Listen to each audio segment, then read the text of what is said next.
Hallelujah, सभी को जय मसीह की। अब हम पुराने नियम से बीच का अध्याय पढ़ेंगे। भजन संहिता अध्याय 16। यहोवा परमेश्वर मेरा भाग है। हे ईश्वर मेरी रक्षा कर, क्योंकि मैं तेरा ही शरणागत हूँ। मैंने परमेश्वर से कहा कि तू ही मेरा प्रभु है, तेरे सिवा मेरी भलाई कहीं नहीं। हालेलुया। वचन पढ़ते हैं तो भजनकार कह रहा है कि हे प्रभु परमेश्वर मेरी रक्षा करें, क्योंकि मैं आपका शरणागत हूँ। आप मेरे छिपने की स्थान है। मैंने परमेश्वर से कहा कि तू ही मेरा प्रभु है, तेरे सिवा मेरी भलाई कहीं नहीं। भजनकार प्रभु से कहता है कि हे प्रभु, तेरे सिवा मेरी भलाई कहीं नहीं। तू ही मेरा प्रभु परमेश्वर है, तू ही मुझे बचा के रखता है। पृथ्वी पर जो पवित्र लोग हैं वही आदर के योग्य हैं, उन्हीं से मैं प्रसन्न रहता हूँ। आगे भजनकार कहता है कि हे प्रभु, इस पृथ्वी पर जितने लोग पवित्र है, जो आपका पीछा करता है, उन्हीं से मैं प्रसन्न रहता हूँ। जो पराया देवता के पीछे भागते हैं उनका दुख बढ़ जाएगा। मैं उनके लहू वाले अर्घ नहीं चढ़ाऊंगा, मैं उनका नाम अपने होठों से नहीं लूंगा। हालेलुया। भजनकार कहता है कि हे प्रभु, जो लोग पराया देवता का पीछा करते हैं, मैं उनकी संगति नहीं करता, मैं उनके नाम को भी अपने मुंह पर नहीं लूंगा। मैं तो जो लोग पवित्र हैं, जो आपकी राहों पे चलते हैं, मैं उनकी संगति किया करता हूँ। यहोवा मेरा भाग और मेरे कटोरे का हिस्सा है। मेरे भाग तो स्थिर रखता है। मेरे लिए माप की डोरी मन भावना स्थान में पड़ी, मेरा भाग मान भावना। हालेलुया। यहाँ देखते हैं कि भजनकार का विश्वास प्रभु परमेश्वर के ऊपर था। वो कहता है कि हे प्रभु, मेरा भाग तू ही है, यानी मेरा मूल आशीष, मूल धन तू ही है।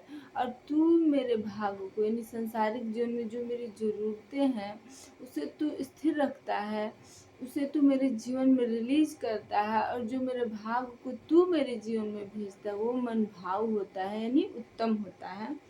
मैं यहोवा को धन्य करता हूँ, क्योंकि उसने मुझे सम्मति दी है, वरन मेरा मन भी रात में मुझे शिक्षा देता है। मैंने यहोवा को निरंतर अपने सम्मुख रखा है, इसलिए कोई मेरे दाहिने हाथ रहता है, मैं कभी न डगमगाऊंगा। हालेलुया। भजनकार कहता है कि मैं परमेश्वर को धन्य कहूँगा, क्योंकि उसने मुझे सम्मति दी है, यानी उसने मुझे सलाह दी है, मेरी अगुवाई की है। वरन मेरा मन रात में मुझे शिक्षा देता है। हालेलुया। मैंने यहोवा को निरंतर अपने सम्मुख रखता है। भजनकार कहता है कि मैं परमेश्वर को निरंतर अपने सम्मुख रखता हूँ, यानी अपने सामने जानकर अपने हर कामों को किया करता हूँ। वो मेरे दाहिने हाथ में विराजमान है, मैं कभी न डगमगाऊंगा। इस कारण मेरा हृदय आनंदित और मेरी आत्मा मगन हुई, मेरा शरीर भी चैन से रहेगा। भजनकार कहता है कि इस कारण, यानी परमेश्वर जो मेरे जीवन में उपस्थित है, वो मेरे करीब रहता है, उस कारण मैं आनंदित और मगन होऊंगा। मेरा शरीर भी चैन से रहेगा, क्योंकि तू मेरे प्राण को अधोलोक में न छोड़ेगा, न अपने पवित्र भक्त को सड़ने देगा। तू मुझे जीवन का रास्ता दिखाएगा, तेरे निकट आनंद की भरपूरी, तेरे दाहिने हाथ में सुख सर्वदा बना रहता है। हालेलुया। भजनकार कहता है कि हे प्रभु, तू मेरे प्राण को अधोलोक से, यानी नरक की आग से, दलदल से, संकट से, बीमारी से बचा के रखेगा। तू मुझे जीवन का रास्ता दिखाएगा। हालेलुया। मेरे प्रिय, जीवन का रास्ता क्या है कि यदि हम बीमार हैं तो प्रभु परमेश्वर की राहों पे चलते हैं, तो प्रभु हमें छुटकारा देते हैं, उस बीमारी से आजाद करते हैं, तो हम अपने जीवन के आनंद को लेने पाते हैं। अतः प्रभु हमें आनंद भरे जीवन का रास्ता दिखाते हैं, हमें छुटकारा देते हैं। भजनकार कहता है कि तेरे निकट आनंद की भरपूर, यानी परमेश्वर के निकट यदि जब हम प्रभु की राहों पे चलते हैं, तो हमारे जीवन में आनंद ही आनंद रहता है।